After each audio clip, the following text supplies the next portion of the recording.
Donald Trump continues to refuse to concede the election and has been counting on the courts to try to overturn the will of the people. This according to an article in the Washington Post. The Trump campaign has been trying in swing states to prove allegations of voter fraud in order to allow them to throw out thousands, tens of thousands, hundreds of thousands of ballots. Now, the thing about taking claims to court is you have to have evidence. I know, it's shocking, right? Voter fraud is a very serious allegation, so of course you have to take it seriously. And you have to have, and it's very important to have the ability to verify the ballots in order to ensure electoral integrity while making sure, of course, that all legal ballots are counted. I'm in favor of that. Now, our form of democracy depends on the integrity of the vote. So if you have a charge of voter fraud, it better damn well be good, and you better have the evidence to back it up. Because believe it or not, we actually do care about electoral integrity. So then, what evidence is Trump bringing when he goes to court? Well, according to the Washington Post, which has taken a look at some of the evidence and has, investigated, dug into the cases where Trump had taken, his case to court in order to get these votes tossed out. Well, what the Post found is that the evidence was just not sufficient. In fact, in Michigan, the campaign's evidence amounted to a Post-it note. We got this Post-it note, and it says we found fraud on it. Take our word for it. I'm not kidding. In that case, writes the Post. Let's see. Judge Cynthia Diane Stevens of Michigan, that's the First District Court of Appeals, last week rejected the Trump campaign's effort to halt the counting of absentee ballots in the state based on hearsay from a GOP election observer. In that case, a Republican election observer said she'd been given a sticky note by an unnamed poll worker, alleging that late arriving ballots were being counted improperly. Okay, so you got the sticky note that says, hey man, these absentee ballots here are not being counted right. Okay, well, who is the poll worker? And do you have any other proof that they're being counted improperly?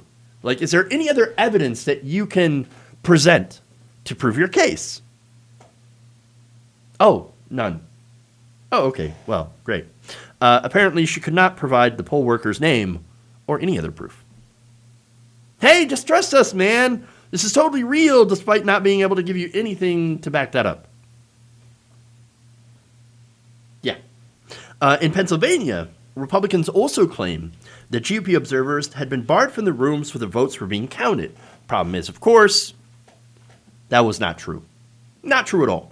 Republican observers were in the room. After all, Trump had a, quote, non-zero number of people in the room. Well, if it's a non-zero number, then it would have to be someone in there, which completely invalidated your case. I mean, one of his attorneys said there was a non-zero number. Well, then, there was somebody there.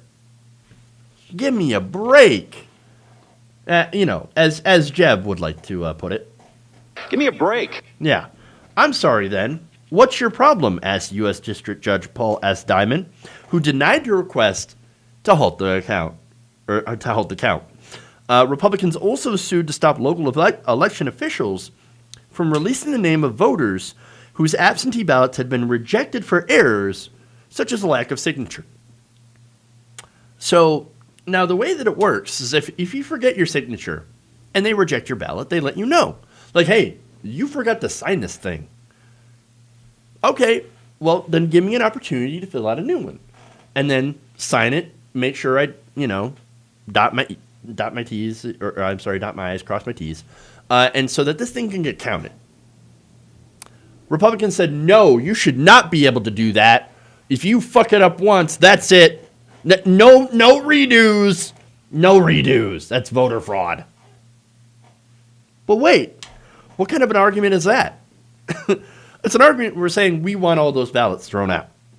And in Michigan, again, Ronna McDaniel Romney claimed that 2,000 Republican ballots in Rochester Hills had been, quote, given to Democrats due to a clerical error, which turned out, of course, to not be correct. Tina Barton, the GOP city clerk of Rochester Hills, said in a video posted on Twitter that McDaniel was referring to a, quote, isolated mistake that was quickly rectified and called her allegation, quote unquote, categorically false. It's not true. It's not true now, and it never was true. And she said, quote, as a Republican, I am disturbed that this is intentionally being mischaracterized to undermine the election process. It's not voters that are voting, quote unquote, fraudulently that are undermining the voting process. It's the Republicans. It's Ronna McDaniel. Ridiculous. There's more. In Arizona, Trump supporters, they brought up this woman named Jill Stock. So she says, oh my God, I voted. I tried to go and vote at the polling place in person, and they said that I already filled out a ballot and sent it in by mail. They tried to voter fraud me. Well, okay. Thing is about that is that there were a lot of things about that case that did not add up. In fact, she says, look, my vote was stolen, okay? And they said, okay, well, here's what you're going to do. We can cancel that ballot and then have you sign an affidavit that says that your vote was stolen. Now you think that she would jump all over that if that was true, right? So what did she do?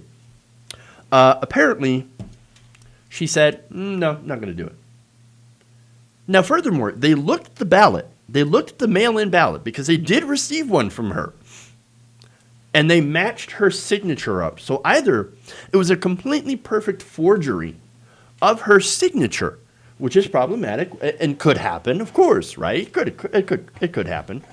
But the fact that she refused to certify that and to sign an affidavit saying that her vote was stolen by somebody else in the mail, right? So she had a mail-in ballot that never went to her. She never filled it out. It wasn't her. It was some nefarious person, probably under the employ of George Soros, that signed her ballot, likely for Joe Biden, of course, because she's a good Trump supporter. And then she went in to do this thing in person because that's what real patriots do, and finds out, oh my God, somebody stole my vote. Well, wouldn't you sign that?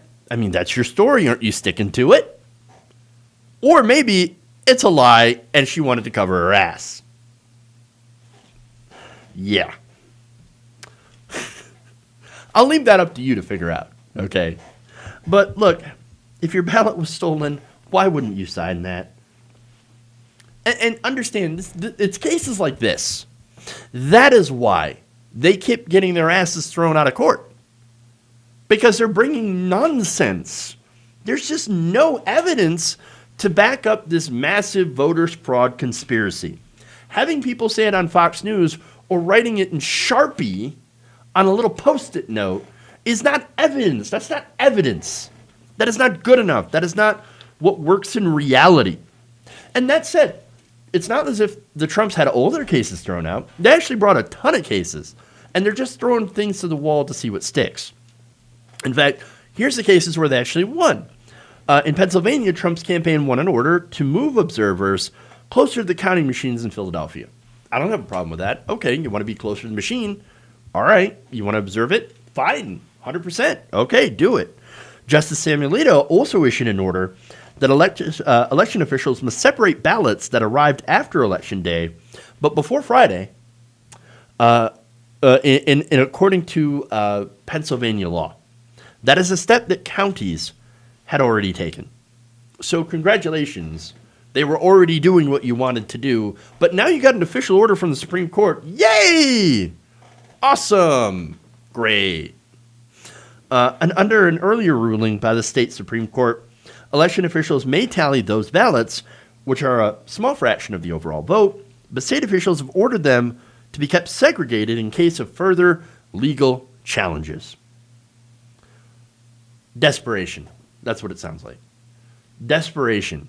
It's a stinky cologne, is what it is. And here's the thing, right? Donald Trump just cannot understand. He cannot fathom that people no longer want him as president. And look, here's the thing. We had record turnout for this election.